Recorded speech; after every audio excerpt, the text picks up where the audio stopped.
Existe un versículo en la Biblia que hace temblar a Satanás, un pasaje que, cuando se comprende y se aplica correctamente, desmonta por completo sus estrategias y lo deja impotente ante el creyente. Durante siglos, el enemigo ha trabajado para que los cristianos no perciban el poder transformador contenido en estas palabras inspiradas por Dios.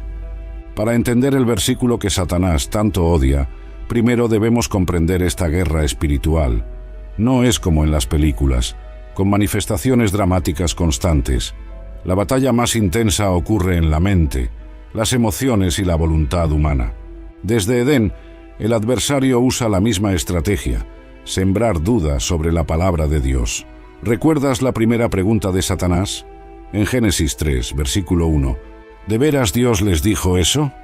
Esta táctica continúa hasta hoy, cuestionando lo que Dios habló e intentando convencernos de que su palabra no es confiable. El libro de Job nos da una visión de los bastidores espirituales. Ahí vemos a Satanás presentándose ante Dios, pidiendo permiso para probar al siervo fiel. Esto revela que, a pesar de su rebelión, el enemigo está sujeto a la autoridad divina. No puede hacer lo que desea sin límite. Jesús enfrentó tentaciones directas del enemigo después de 40 días de ayuno. Es interesante que él no usó su poder divino para derrotar al tentador. Empleó la misma arma que está disponible para nosotros, la palabra de Dios. La batalla espiritual afecta tu salud, tus relaciones, tus finanzas, tu paz mental y tu conexión con Dios. Pedro advierte: sean sobrios y manténganse vigilantes. Su enemigo el diablo ronda como león rugiente, buscando a quien devorar. 1 Pedro 5, versículo 8. Muchos creyentes viven derrotados no por falta de amor a Dios, sino por desconocer las tácticas del enemigo y las armas espirituales. Pablo escribió: para que Satanás no saque ventaja sobre nosotros, pues no ignoramos sus intenciones. 2 Corintios 2, versículo 11. El principal campo de batalla es la mente. Pablo escribe: las armas con las que luchamos no son humanas. Por el contrario, son poderosas en Dios para destruir fortalezas. Destruimos argumentos y toda altivez que se levanta contra el conocimiento de Dios. 2 Corintios 10, versículos 4 a 5. Estas fortalezas son sistemas de pensamiento, creencias falsas y mentiras instaladas en nuestra mente. Pueden ser traumas, mentiras sobre nosotros mismos o filosofías mundanas que hemos absorbido. Cada fortaleza sirve como base de operaciones para el enemigo en nuestra vida. La batalla también ocurre en las emociones. El miedo se usa con frecuencia para paralizar al pueblo de Dios. Porque Dios no nos ha dado un espíritu de cobardía, sino de poder, de amor y de dominio propio. 2 Timoteo 1, versículo 7. La ira desenfrenada puede abrir puertas a la influencia maligna. Si se enojan, no pequen. No dejen que se ponga el sol estando aún enojados, ni den lugar al diablo. Efesios 4, versículos 26 a 27. Nuestra voluntad, nuestras decisiones diarias, es otro campo de batalla. El enemigo busca influir nuestras elecciones a través de tentaciones, ofreciendo atajos a la voluntad de Dios. Jesús fue tentado precisamente en estas áreas en el desierto. Las relaciones interpersonales también son un blanco constante. La división entre creyentes a menudo es resultado de manipulación espiritual. Pablo nos exhorta a conservar la unidad del espíritu mediante el vínculo de la paz. Efesios 4, versículo 3. La buena noticia: no estamos solos en esta batalla. Contamos con el Espíritu Santo morando en nosotros. Hijitos, ustedes son de Dios y los han vencido, porque el que está en ustedes es mayor que el que está en el mundo. 1 Juan 4, versículo 4. Jesús prometió estar con nosotros todos los días hasta el fin del mundo. Su presencia es nuestra garantía de victoria final. En Efesios 6, Pablo detalla nuestra armadura espiritual: el cinturón de la verdad, la coraza de la justicia, el calzado de la prontitud, el escudo de la fe, el casco de la salvación y la espada del Espíritu, la palabra de Dios, nuestro enfoque principal. Casi todo el equipamiento mencionado es defensivo, Solo un elemento es tanto defensivo como ofensivo: la espada. Nuestra estrategia principal no es atacar, sino resistir. Resistan al diablo, y él huirá de ustedes. Santiago 4, versículo 7. Nuestra visión de esta batalla debe forjarse en la certeza de la victoria final. Apocalipsis 12 describe la guerra en los cielos, declarando que Satanás y sus ángeles no tenían fuerzas para vencer, y ya no hubo lugar para ellos en el cielo. Conocer esta realidad espiritual debe llevarnos a la vigilancia y la confianza, no al miedo. El Dios de toda gracia nos restaurará, confirmará, fortalecerá y establecerá. La consciencia de la batalla debe acercarnos a Dios, no obsesionarnos con el enemigo. Para enfrentar eficazmente a un adversario, necesitamos conocer sus tácticas. La Biblia no nos deja a oscuras sobre las estrategias de Satanás. 2 Corintios 2, versículo 11, dice que no debemos ignorar sus maquinaciones. Veamos algunas de las principales armas en su arsenal. La primera y más antigua estrategia es la mentira. Jesús declaró en Juan 8, versículo 44, «Él ha sido homicida desde el principio, y no se ha mantenido en la verdad, porque no hay verdad en él. Cuando miente, habla su propia lengua, porque es mentiroso y padre de mentira». Satanás distorsiona la verdad, mezcla mentiras con verdades parciales y siembra dudas sobre el carácter y la palabra de Dios. En el jardín del Edén, cuestionó: ¿de veras Dios les dijo eso? Seguido por: ciertamente no morirán. Desde entonces, sigue usando esta táctica para hacernos dudar de lo que Dios realmente dijo y de su bondad. La acusación es otra arma poderosa. El nombre Satanás significa acusador o adversario. Apocalipsis 12, versículo 10 lo llama el acusador de nuestros hermanos, el que los acusaba delante de nuestro Dios día y noche. Acusa a los creyentes ante Dios, como hizo con Job, y de manera más devastadora nos acusa en nuestra propia conciencia, generando culpa, vergüenza y condenación. Muchos cristianos viven paralizados por acusaciones internas que confunden con la convicción del Espíritu Santo. Hay una diferencia fundamental. La convicción del Espíritu nos lleva al arrepentimiento y la restauración. La acusación del enemigo nos mantiene atrapados en la culpa y la vergüenza. El miedo es otra herramienta eficaz.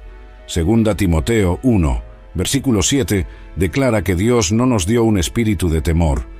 Cuando vivimos dominados por el miedo, operamos fuera del espíritu que Dios nos ha dado.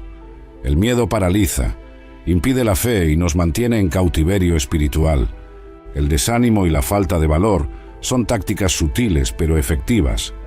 Nehemías enfrentó esto mientras reconstruía los muros de Jerusalén. Los enemigos primero intentaron detener físicamente la obra, pero cuando no lo lograron, recurrieron a desanimar a los constructores. Las fuerzas de los cargadores desfallecen y hay mucho escombro. No podremos reedificar la muralla. Nehemías 4, versículo 10. La división y los conflictos interpersonales son estrategias antiguas. Pablo advierte en Efesios 4, versículos 26 a 27, «No den lugar al diablo». El contexto de este pasaje habla precisamente de las relaciones en la Iglesia. La unidad entre los creyentes es poderosamente efectiva contra el reino de las tinieblas. Por eso, el enemigo trabaja incansablemente para crear divisiones.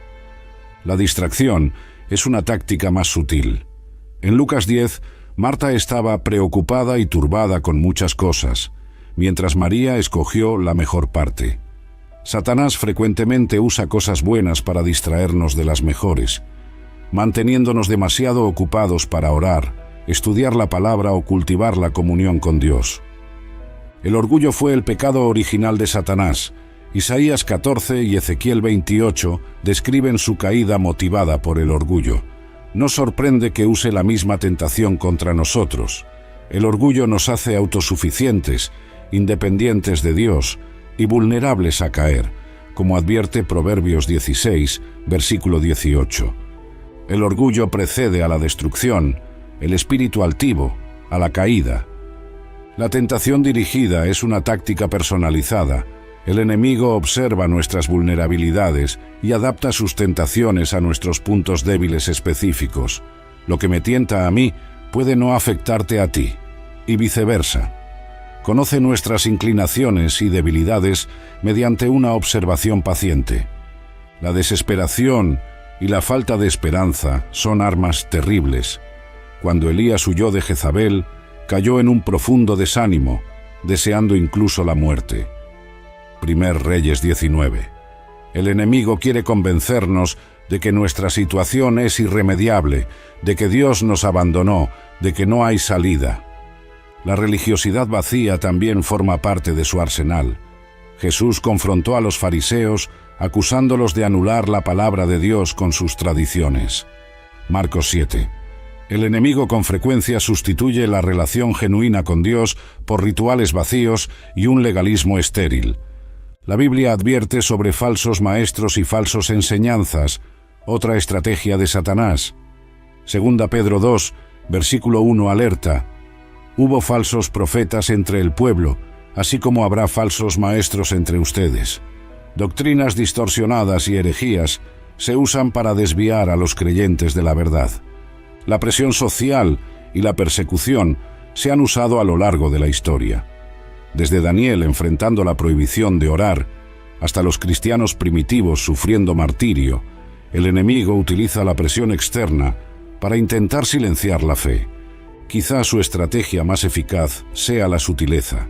2 Corintios 11, versículo 14, dice que el mismo Satanás se disfraza como ángel de luz.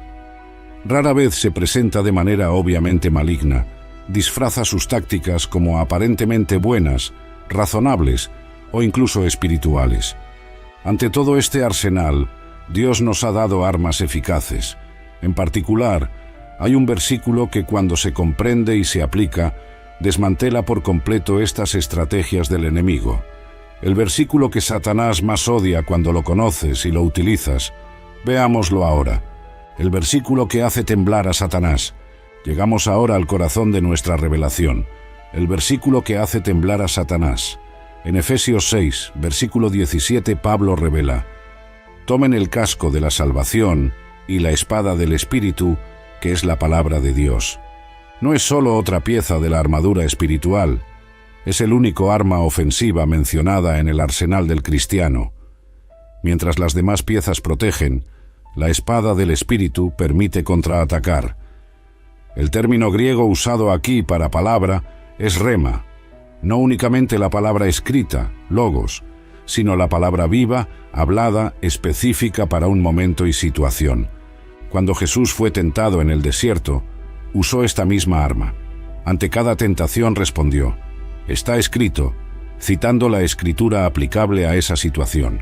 No discutió con Satanás, no argumentó filosóficamente ni trató de razonar.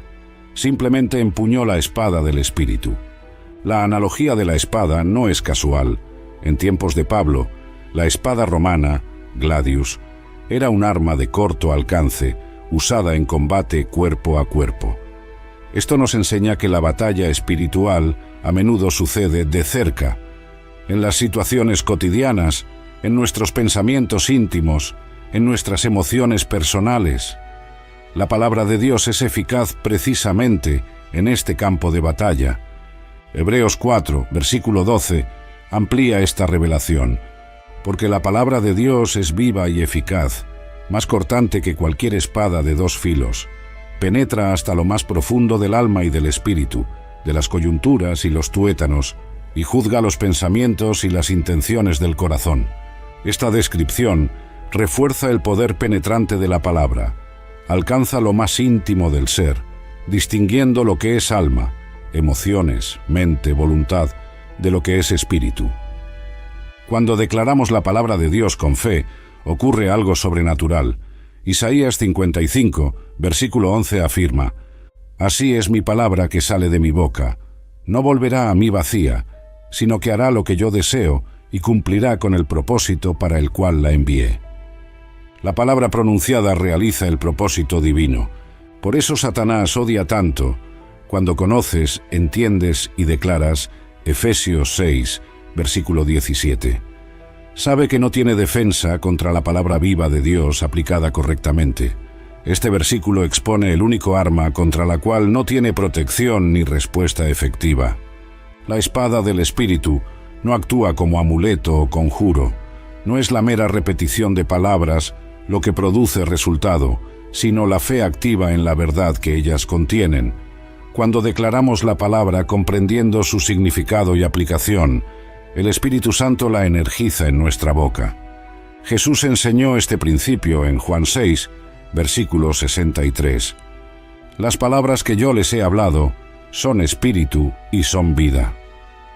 La palabra de Dios porta el mismo aliento divino, la misma energía creativa que formó el universo cuando Dios dijo, «Sea la luz». Pablo comprendía esto profundamente. En Romanos 1, versículo 16 declara, «No me avergüenzo del Evangelio, porque es poder de Dios para la salvación de todos los que creen». El Evangelio, el mensaje de la palabra, no solo contiene poder, sino que es poder en sí mismo. Cuando Pablo instruye, tomen la espada del Espíritu, usa un lenguaje activo. No es algo que se recibe de forma pasiva, sino que debemos empuñarla deliberadamente. Esto implica conocer la Escritura, meditar en ella, memorizarla y aplicarla a las situaciones específicas. El salmista entendió esto cuando escribió, «En mi corazón he guardado tus dichos para no pecar contra ti». Salmos 119, versículo 11. La palabra interiorizada se convierte en defensa contra el pecado y las estrategias del enemigo. La espada del Espíritu es eficaz porque representa la autoridad misma de Dios. Después de su resurrección, Jesús declaró, «Se me ha dado toda autoridad en el cielo y en la tierra». Mateo 28, versículo 18. Cuando declaramos la palabra en su nombre, operamos bajo esa misma autoridad. Observa que Pablo no dice que la espada sea simplemente conocimiento bíblico, específicamente la llama la espada del Espíritu, que es la palabra de Dios. Se trata de la palabra energizada por el Espíritu. Podemos tener un conocimiento extenso de la Biblia, pero sin la operación del Espíritu se vuelve letra muerta, no una espada viva. Precisamente esta conexión entre la palabra y el Espíritu es la que más teme Satanás. Puede enfrentarse a la religiosidad vacía e incluso al conocimiento bíblico sin poder, pero se queda indefenso ante la palabra proclamada con fe y en el poder del Espíritu. Esta revelación, que tenemos acceso a la misma arma que Jesús usó para derrotar al tentador, es revolucionaria para la vida cristiana. No estamos indefensos ni limitados a estrategias defensivas. Podemos resistir activamente, contraatacar y avanzar contra las fortalezas del enemigo. Ahora exploraremos exactamente por qué este versículo aterroriza tanto al enemigo y cómo ha trabajado arduamente para que los cristianos no comprendan ni utilicen de manera efectiva esta arma poderosa disponible para cada hijo de Dios. ¿Por qué este versículo aterroriza al reino de las tinieblas? ¿Por qué Efesios 6, versículo 17, causa tanto pavor en el reino de las tinieblas? La respuesta está en las múltiples formas en que este versículo, cuando se comprende y aplica, desbarata por completo las estrategias del enemigo. En primer lugar, la espada del Espíritu expone las mentiras de Satanás. Jesús declaró en Juan 8, versículo 32, «Conocerán la verdad, y la verdad los hará libres». El enemigo opera a través de mentiras y engaños. Cuando confrontamos sus falsedades con la verdad bíblica, sus armas pierden poder inmediatamente. Imagina un cuarto oscuro donde no puedes ver los peligros a tu alrededor. Ahora imagina encender una luz potente en ese cuarto. De repente, todo se hace visible. La palabra de Dios funciona así en el reino espiritual. El Salmo 119, versículo 105 declara, «Tu palabra es una lámpara a mis pies, es una luz en mi sendero». Esta iluminación espiritual revela las trampas, los fosos y las emboscadas que el enemigo preparó. La espada del Espíritu también neutraliza las acusaciones del adversario. Cuando Satanás nos acusa, y se le llama el acusador de los hermanos en Apocalipsis 12, versículo 10, la palabra de Dios ofrece la respuesta perfecta. Romanos 8, versículo 1, proclama, Por lo tanto, ya no hay ninguna condenación para los que están en Cristo Jesús. Esta verdad, cuando se cree y se declara, silencia las acusaciones más feroces. Otra razón del terror del enemigo es que la espada del Espíritu es la misma arma que Jesús usó para derrotarlo en el desierto. Cuando confrontamos a Satanás con «está escrito», seguimos el modelo de nuestro Señor, usando la estrategia que lo dejó sin respuesta en ese histórico enfrentamiento. La espada también destruye fortalezas mentales. 2 Corintios 10, versículos 4 a 5, aclara que nuestras armas tienen poder divino para demoler fortalezas, sistemas de pensamiento y creencias falsas que el enemigo levanta en nuestra mente. La palabra aplicada sistemáticamente deshace esas estructuras, liberando la mente para alinearse con la verdad de Dios. Quizá lo que más aterroriza al enemigo sea el hecho de que la espada del Espíritu no está reservada solo para líderes espirituales o cristianos experimentados. Está disponible para todo hijo de Dios, desde el nuevo convertido hasta el creyente más maduro. Cualquier persona que conozca y aplique la palabra con fe tiene acceso a este poder extraordinario. Apocalipsis 12, versículo 11, revela otra dimensión importante. Ellos lo vencieron por medio de la sangre del Cordero y por la palabra del testimonio de ellos. Observa la combinación: la sangre de Jesús, base de nuestra redención, y la palabra de nuestro testimonio, la verdad declarada. Esta fórmula de victoria espiritual ha atemorizado al reino de las tinieblas por siglos. La espada del Espíritu también restaura la autoridad que el ser humano perdió en la caída. En Edén, Adán y Eva tenían dominio sobre toda la creación. Tras la caída, esa autoridad quedó comprometida. Jesús, el último Adán, restauró esa autoridad y ahora, mediante la palabra proclamada en su nombre, ejercemos una autoridad espiritual que Satanás no puede impugnar. Cuando usamos la espada del Espíritu, no nos limitamos a nuestras propias fuerzas o capacidades. Zacarías 4, versículo 6 enfatiza: «No con ejército ni con fuerza, sino con mi espíritu, dice el Señor de los ejércitos». Operamos en la fuerza sobrenatural del Espíritu Santo, ante la cual ninguna fuerza demoníaca puede prevalecer. Isaías 54, versículo 17 promete: «Ningún arma forjada contra ti prosperará, y tú refutarás toda lengua que te acuse». ¿Cómo refutamos acusaciones?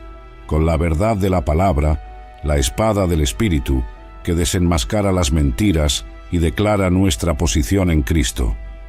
El enemigo también teme Efesios 6, versículo 17, porque este versículo revela que la batalla no es física, sino espiritual. Muchos creyentes desperdician energía luchando en el plano natural contra problemas de origen espiritual.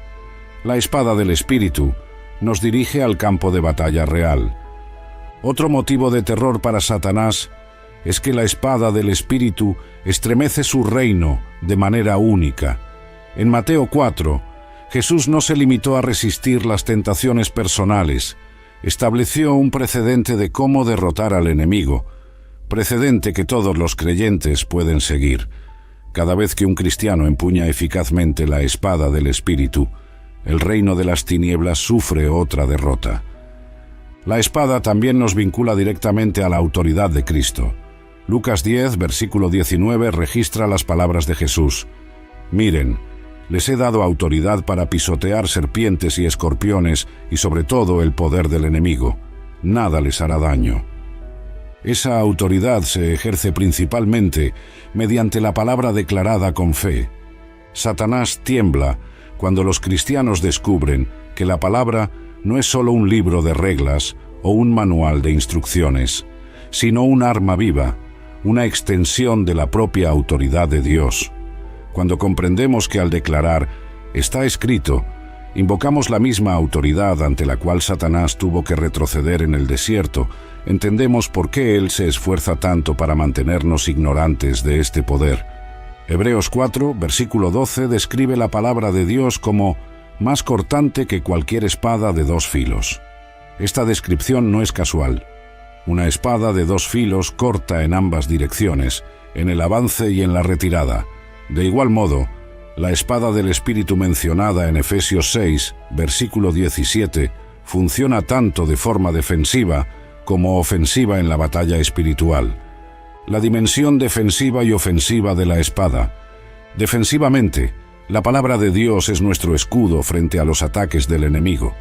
Cuando Jesús fue tentado en el desierto, usó la Escritura como defensa. Cada vez que Satanás lo atacaba, él respondía: «Está escrito».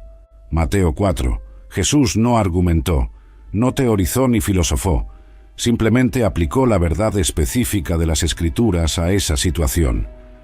El salmista entendió esta función defensiva cuando escribió: «En mi corazón he atesorado tus palabras, para no pecar contra ti». Salmos 119, versículo 11. La palabra interiorizada se convierte en un muro protector contra el pecado y contra las trampas del enemigo. Cuando nos enfrentamos a pensamientos de condenación, Romanos 8, versículo 1 nos defiende: «Por lo tanto, ya no hay ninguna condenación para los que están en Cristo Jesús». Cuando el miedo nos ataca, 2 Timoteo 1, versículo 7, constituye un escudo. Dios no nos ha dado un espíritu de cobardía, sino de poder, de amor y de dominio propio. Contra la tentación de rendirnos, Gálatas 6, versículo 9 nos protege. No nos cansemos de hacer el bien, porque a su debido tiempo cosecharemos si no nos damos por vencidos. Para cada ataque del enemigo, existe una defensa específica en la palabra de Dios. Sin embargo, la espada del Espíritu no es solo defensiva, también es un arma ofensiva. Jesús no se limitó a resistir al diablo, lo derrotó de forma decisiva usando la palabra. Después de la tercera tentación, la Biblia registra: «Entonces el diablo lo dejó». Mateo 4, versículo 11. Esta dimensión ofensiva nos permite derribar fortalezas, como explica Pablo en 2 Corintios 10, versículos 4 a 5. Las armas con las que luchamos no son de este mundo. Destruimos argumentos y toda altivez que se opone al conocimiento de Dios, y llevamos cautivo todo pensamiento para que se someta a Cristo. Mientras que, defensivamente, protegemos nuestra mente de ataques, ofensivamente avanzamos contra los sistemas de pensamiento ya establecidos, destruyéndolos y reemplazándolos con la verdad divina. Este proceso de renovación de la mente, descrito en Romanos 12, versículo 2, es tanto defensivo como ofensivo. El poder ofensivo de la palabra también se manifiesta en la intercesión. Cuando oramos las Escrituras sobre situaciones o personas, empuñamos la espada del Espíritu contra las fortalezas espirituales que las mantienen cautivas. Isaías 55, versículo 11, promete que la palabra de Dios no vuelve vacía, sino que cumple el propósito para el cual fue enviada. Apocalipsis 19, versículo 15, nos muestra una imagen poderosa de Jesús regresando como guerrero, y de su boca sale una espada afilada con la que herirá a las naciones. Esta espada representa la palabra de Dios en su función ofensiva, estableciendo el reino divino y derrotando toda oposición. En Efesios 6, versículo 18, justo después de mencionar la espada del Espíritu, Pablo agrega: «Oren en el Espíritu en todo momento, con toda oración y ruego». Hay una conexión vital entre la espada del Espíritu y la oración en el Espíritu. Cuando oramos conforme a la palabra, potenciamos su poder ofensivo. La espada también opera en la dimensión profética. Cuando declaramos las promesas de Dios sobre situaciones que parecen imposibles, estamos usando la espada de forma ofensiva, estableciendo la voluntad divina ante circunstancias adversas. Ezequiel 37 ilustra esto cuando Dios ordena al profeta que profetice vida sobre huesos secos, una declaración ofensiva de la palabra contra la muerte. Cuando usamos la espada de forma defensiva, mantenemos nuestra posición. Cuando la usamos de forma ofensiva, expandimos el reino de Dios. Ambas dimensiones son esenciales en la batalla espiritual. Muchos creyentes dominan el aspecto defensivo, pero descuidan el ofensivo, limitándose a resistir sin avanzar. Jesús enseñó este equilibrio.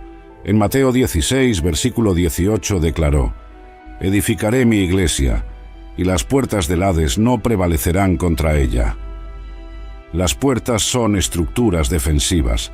Esta imagen muestra a la iglesia a la ofensiva, avanzando contra las defensas del infierno, no solo resistiendo pasivamente. En Juan 10, versículo 10, Jesús contrasta la intención del enemigo. El ladrón no viene sino para robar, matar y destruir, con su propio propósito. Yo he venido para que tengan vida y la tengan en abundancia. Este contraste ilustra los aspectos defensivo y ofensivo de nuestra batalla. Nos defendemos contra el robo, la muerte y la destrucción, mientras avanzamos en la plenitud de vida que ofrece Cristo. La doble dimensión de la espada, defensiva y ofensiva, explica por qué Satanás odia tanto que comprendamos y apliquemos Efesios 6, versículo 17. Esta revelación no solo nos protege de sus ataques, sino que nos capacita para avanzar contra su reino, liberando cautivos y estableciendo el dominio de Cristo. Jesús, el modelo supremo de cómo usar la espada. Jesucristo no solo enseñó sobre el poder de la palabra, sino que demostró su uso perfecto. Él es el modelo supremo de cómo empuñar la espada del Espíritu. En Juan 1, versículo 14 leemos: «El Verbo se hizo carne y habitó entre nosotros». Jesús es la palabra misma encarnada, la manifestación perfecta de la verdad de Dios. Desde su infancia, Jesús mostró una comprensión extraordinaria de las Escrituras. A los 12 años, sorprendió a los maestros en el templo con su entendimiento. Lucas 2, versículo 47. Durante su ministerio, citaba frecuentemente el Antiguo Testamento, siempre con precisión y aplicación perfecta. El ejemplo más destacado del uso de la espada por parte de Jesús ocurrió durante las tentaciones en el desierto. Mateo 4. Después de 40 días de ayuno, en un estado de extrema vulnerabilidad física, Jesús enfrentó 3 tentaciones directas de Satanás. En cada caso, respondió simplemente: «Está escrito», seguido de la escritura específica para la situación. Lo que hace tan poderoso este ejemplo es que Jesús, siendo Dios encarnado, podría haber respondido de innumerables maneras. Podría haber hecho milagros, invocado ángeles o simplemente ordenado a Satanás que se marchara. Sin embargo, escogió usar la misma arma disponible para todo creyente, la palabra de Dios. En la primera tentación, Satanás atacó la identidad de Jesús. «Si eres hijo de Dios, di que estas piedras se conviertan en pan». Jesús respondió citando Deuteronomio 8, versículo 3. «No solo de pan vivirá el hombre, sino de todo lo que sale de la boca de Dios». No solo resistió la tentación física, sino que afirmó la primacía de la palabra sobre las necesidades materiales. En la segunda tentación, Satanás intentó manipular la Escritura, citando el Salmo 90 y uno fuera de contexto. Jesús respondió con Deuteronomio 6, versículo 16, «No pongas a prueba al Señor tu Dios». Este ejemplo es crucial. Muestra que no basta con conocer la Escritura superficialmente, debemos entender su contexto y su aplicación correcta. En la tercera tentación, Satanás ofreció un atajo al dominio mundial, evitando el camino de la cruz. Jesús replicó con Deuteronomio 6, versículo 13, «Adora al Señor tu Dios y sírvele solo a Él». Aquí, Jesús demostró que la palabra establece prioridades correctas, rechazando pactar con el mal, aunque aparente ofrecer grandes beneficios. Después de este enfrentamiento, Mateo 4, versículo 11 registra: «Entonces el diablo lo dejó, y unos ángeles acudieron para servirle». La victoria fue total, lograda únicamente a través de la palabra aplicada con fe. Durante su ministerio terrenal, Jesús siguió demostrando el poder de la palabra. Cuando expulsaba demonios, a menudo bastaba con una orden verbal. En Marcos 1, versículo 25 ordenó: «Cállate y sal de él». El resultado fue inmediato. No necesitó rituales elaborados ni fórmulas complicadas, sino solo la palabra dicha con autoridad. En Lucas 4, versículo 32, leemos que la gente se maravillaba de su enseñanza, porque su mensaje tenía autoridad. Esa autoridad no provenía de la elocuencia ni de técnicas retóricas, sino de la armonía perfecta entre su vida y la verdad que proclamaba. No solo conocía la palabra, vivía la palabra. Jesús también usó la palabra para corregir interpretaciones religiosas distorsionadas. Repetidamente decía: «Ustedes han oído que se dijo, pero yo les digo». Mateo 5. No contradecía la Escritura, sino que restauraba su sentido original, removiendo capas de tradiciones humanas que oscurecían la verdad divina. Incluso en la cruz, Jesús continuó empuñando la espada del Espíritu. Sus últimas palabras fueron, en su mayoría, citas de las Escrituras. Dios mío, ¿por qué me has desamparado?». Mateo 27, versículo 46. Es una cita directa del Salmo 22. «Padre, en tus manos encomiendo mi espíritu». Lucas 23, versículo 46, proviene del Salmo 31. Tras su resurrección, en el camino a Emaús, Jesús usó las Escrituras para explicar todo lo que se refería a él, comenzando por Moisés y todos los profetas. Lucas 24, versículo 27. Aún glorificado, basó su enseñanza en la palabra. Jesús demostró que la palabra no es solo información, sino transformación. Juan 17, versículo 17, recoge su oración: «Santifícalos en la verdad, tu palabra es verdad».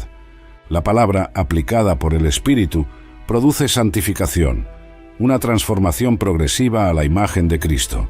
Tal vez el aspecto más impresionante del modelo de Jesús sea la integración perfecta entre su vida y la palabra. No había contradicción entre lo que enseñaba y cómo vivía.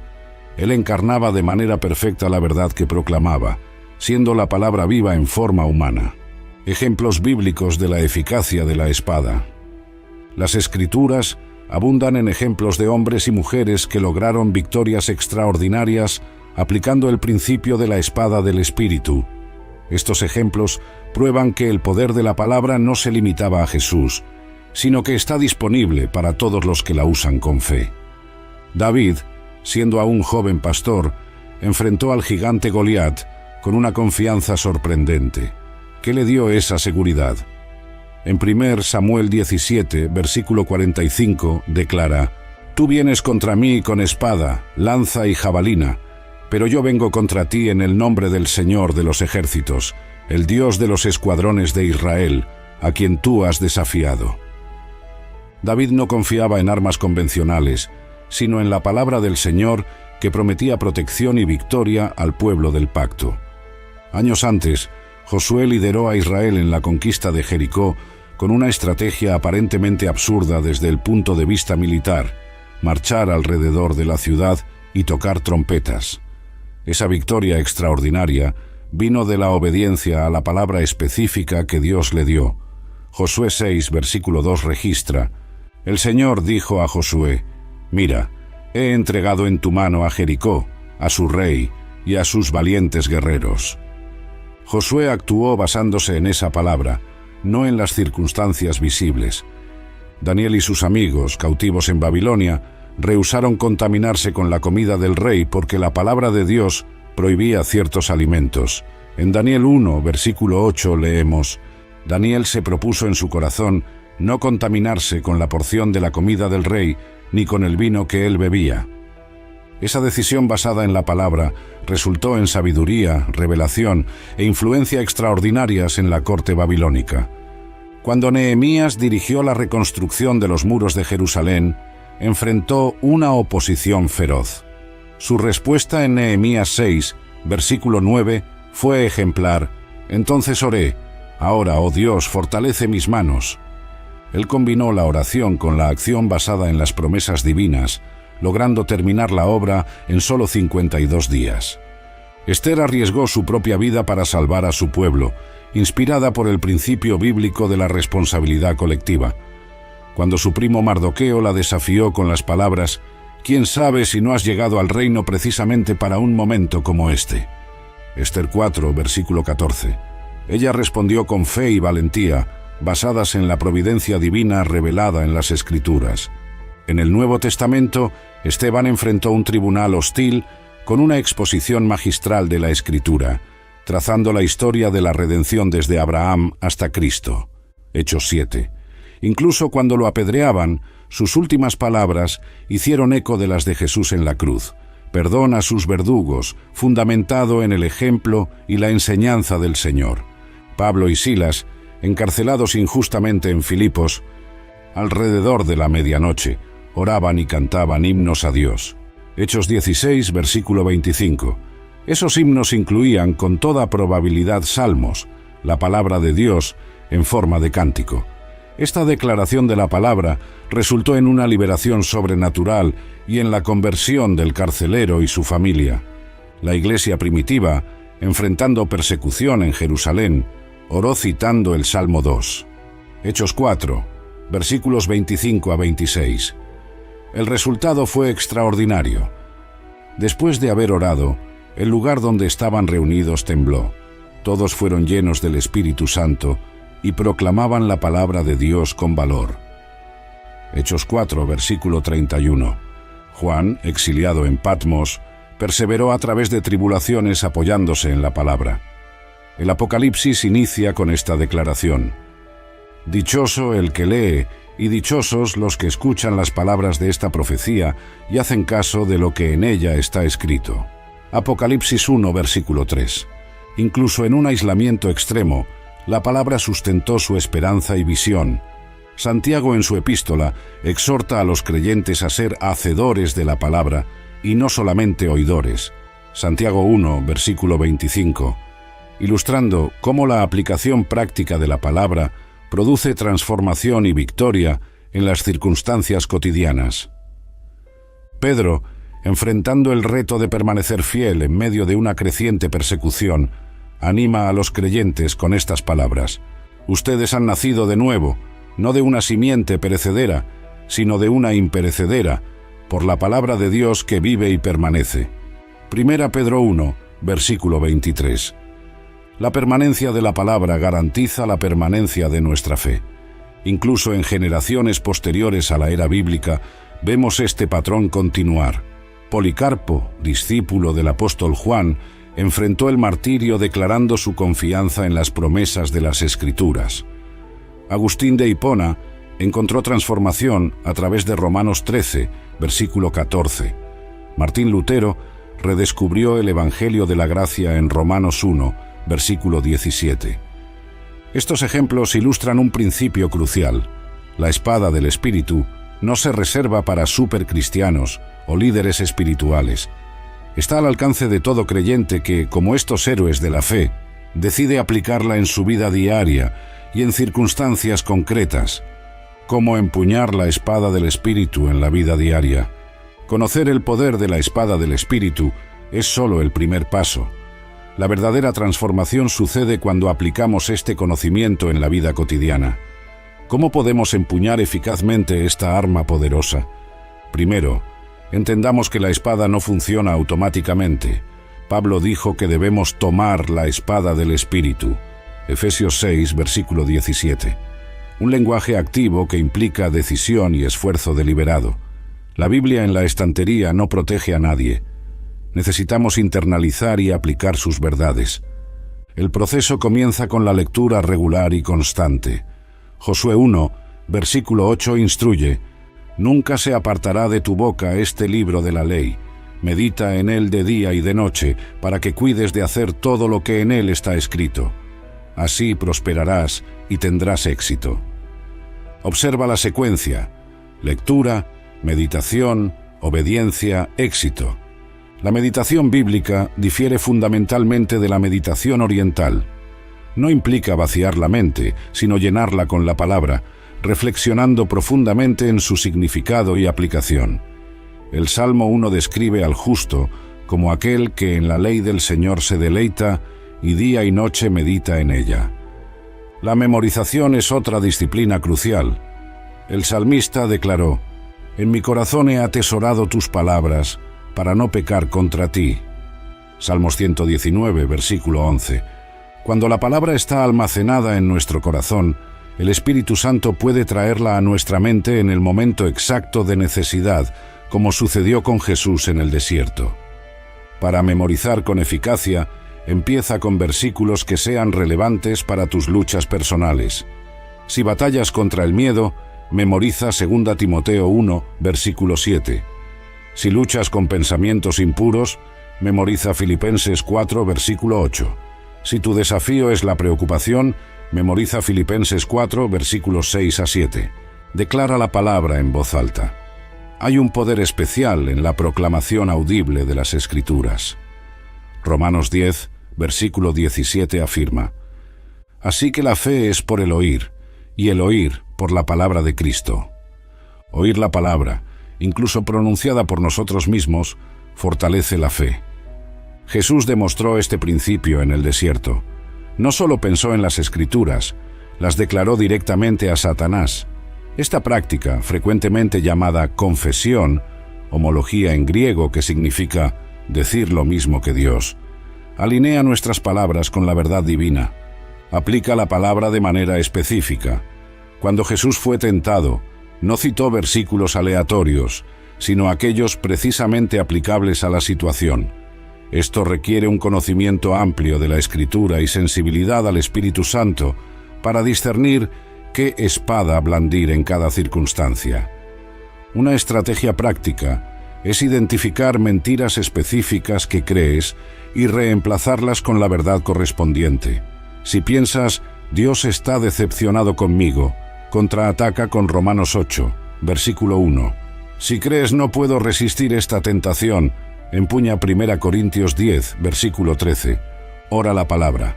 Cuando incorporamos la Escritura en nuestras oraciones, básicamente le devolvemos a Dios sus propias promesas. Isaías 43, versículo 26, registra a Dios diciendo: Hazme recordar, entremos juntos a juicio. Habla tú para justificarte.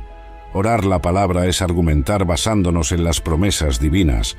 Forma grupos de estudio bíblico, donde la Escritura no solo se discuta intelectualmente, sino que se aplique de manera personal.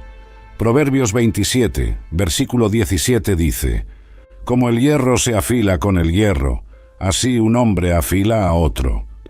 Compartir cómo la palabra opera en nuestras vidas inspira aplicaciones creativas y fomenta la perseverancia. Usa la tecnología moderna como aliada. Las aplicaciones bíblicas ofrecen recordatorios regulares de la Escritura, facilitan la memorización y permiten el acceso a la palabra en cualquier lugar. Las versiones en audio de la Biblia permiten absorber la Escritura incluso mientras nos desplazamos o realizamos tareas rutinarias. Practica el baño bíblico, una inmersión intencional y prolongada en la palabra. Así como el té necesita permanecer en agua caliente para soltar su sabor y propiedades, necesitamos permitir que la palabra nos impregne por completo para liberar su poder transformador. Enfrenta tentaciones específicas con versículos específicos. Si sabes que ciertas situaciones desencadenan comportamientos negativos, prepárate de antemano con la palabra apropiada. Jesús no esperó a ser tentado para aprender la Escritura. Él ya estaba preparado. Combina la palabra con la adoración. Cantar himnos y cánticos basados en la Escritura potencia su impacto. Pablo exhorta en Colosenses 3, versículo 16, que la palabra de Cristo habite ricamente en ustedes, enseñándose y aconsejándose unos a otros con toda sabiduría, y cantando salmos, himnos y cánticos espirituales. Por último, recuerda que la espada debe usarse con amor. El conocimiento bíblico sin amor se convierte en un legalismo estéril. Pablo advierte en 1 Corintios 13, versículo 2. Si tengo el don de profecía y entiendo todos los misterios y todo conocimiento, pero no tengo amor, nada soy. La aplicación diaria de la espada del Espíritu transforma gradualmente nuestra mente, alinea nuestro corazón con Dios y fortalece nuestra voluntad contra la tentación. En el próximo y último capítulo, veremos las promesas específicas de victoria para quienes aprenden a blandir esta arma extraordinaria. Promesas de victoria para quienes usan la espada del Espíritu. La Biblia está llena de promesas para aquellos que hacen de la palabra de Dios su arma principal en la batalla espiritual. Estas promesas no son simples posibilidades, Son garantías divinas para quienes aprenden a empuñar la espada del Espíritu. Josué 1, versículo 8 promete: «Nunca se apartará de tu boca este libro de la ley. Medita en él de día y de noche, para que cuides de hacer todo lo que en él está escrito. Así prosperarás y tendrás éxito». Observa la garantía absoluta. El éxito y la prosperidad, en un sentido amplio, no solo material, están asegurados para quien vive conforme a la palabra. El Salmo 1 compara a la persona que se deleita en la ley del Señor con un árbol plantado a la orilla de corrientes de agua, que da su fruto a su tiempo y su hoja no cae. Todo lo que hace prosperará. Esta imagen poderosa ilustra estabilidad, productividad y victoria constante en cada temporada de la vida. El mismo Jesús prometió en Juan 8, versículo 32, «Conocerán la verdad, y la verdad los hará libres». La liberación de patrones destructivos, adicciones, traumas y mentiras viene a través del conocimiento práctico de la verdad. No solo una información intelectual, sino una verdad experimentada y aplicada. En Juan 15, versículo 7, Jesús declara: «Si permanecen en mí y mis palabras permanecen en ustedes, pidan lo que quieran y se les concederá». El poder de la oración está directamente relacionado con la permanencia de la palabra en nosotros. Cuando oramos alineados con la Escritura, oramos según la voluntad de Dios. Santiago 1, versículo 25 promete: «Pero el que fija la mirada en la ley perfecta que da libertad y persevera en ella, no como un oidor que olvida, sino como un hacedor que hace, ese será bienaventurado en lo que hace». Observa la promesa de felicidad, bienaventuranza, vinculada a la práctica constante de la palabra. Pablo asegura en Romanos 8, versículo 37 que «En todas estas cosas somos más que vencedores por medio de aquel que nos amó». Esa superación no se basa en fuerza humana, sino en la aplicación de las verdades reveladas en la palabra, por el poder del Espíritu. El salmista declara en Salmos 119, versículo 165, «Mucha paz tienen los que aman tu ley, y nada los hace tropezar». En tiempos de turbulencia, la palabra ofrece una paz que trasciende las circunstancias y una estabilidad que supera los obstáculos. Isaías 40, versículo 8 asegura: «La hierba se seca y la flor se marchita, pero la palabra de nuestro Dios permanece para siempre». En un mundo lleno de cambios e incertidumbre, la palabra permanece inmutable, un ancla segura para nuestra alma en cualquier tempestad.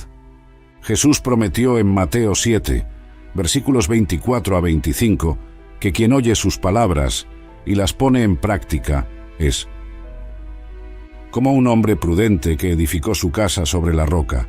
Cayó la lluvia, vinieron los ríos, soplaron los vientos y azotaron aquella casa, pero no se vino abajo, porque estaba fundada sobre la roca. Esa estabilidad inquebrantable en medio de las tormentas de la vida proviene de la aplicación práctica de la palabra. Hebreos 4, versículo 12, no solo describe la palabra como viva y eficaz, sino que revela que penetra hasta partir el alma y el espíritu, y discierne los pensamientos y las intenciones del corazón. Este discernimiento sobrenatural es una promesa para quien se alimenta regularmente de la Escritura, la capacidad de distinguir entre verdad y error, incluso en cuestiones muy sutiles. Juan declara en 1 Juan 2, versículo 14, «Les he escrito a ustedes, jóvenes, porque son fuertes, y la palabra de Dios permanece en ustedes, y han vencido al maligno».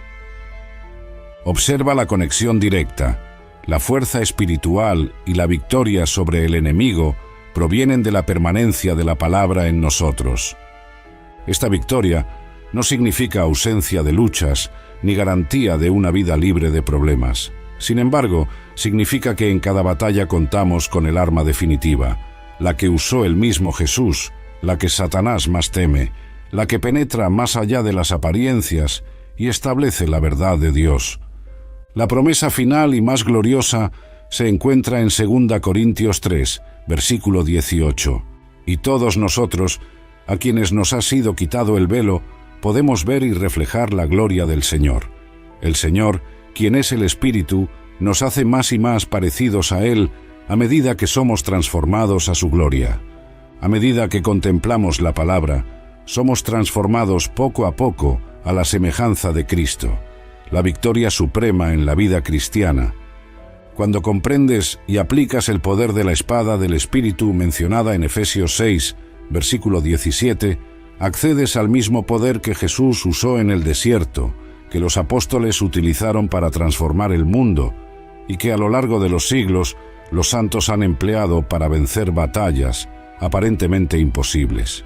Este es el versículo que Satanás odia, porque sabe que cuando lo comprendes y lo aplicas, sus estrategias quedan completamente expuestas y derrotadas. No es de extrañar que se esfuerce tanto en mantener a los cristianos ignorantes de este poder, demasiado distraídos para estudiar la palabra o demasiado superficiales para aplicarla en profundidad. Ahora la decisión es tuya. ¿Seguirás enfrentando las batallas espirituales con armas inadecuadas o empuñarás cada día la espada del Espíritu, llegando a ser más que vencedor por medio de aquel que nos amó? Si este contenido ha bendecido tu vida, no te lo quedes para ti. Comparte este video con alguien que necesite esta revelación. Deja tu comentario abajo contando cómo la palabra de Dios ha sido espada en tus batallas. Suscríbete al canal y activa las notificaciones para no perderte nuestros próximos estudios bíblicos reveladores. La victoria que Jesús conquistó está disponible para ti hoy a través de la espada del Espíritu. Dios te bendiga abundantemente.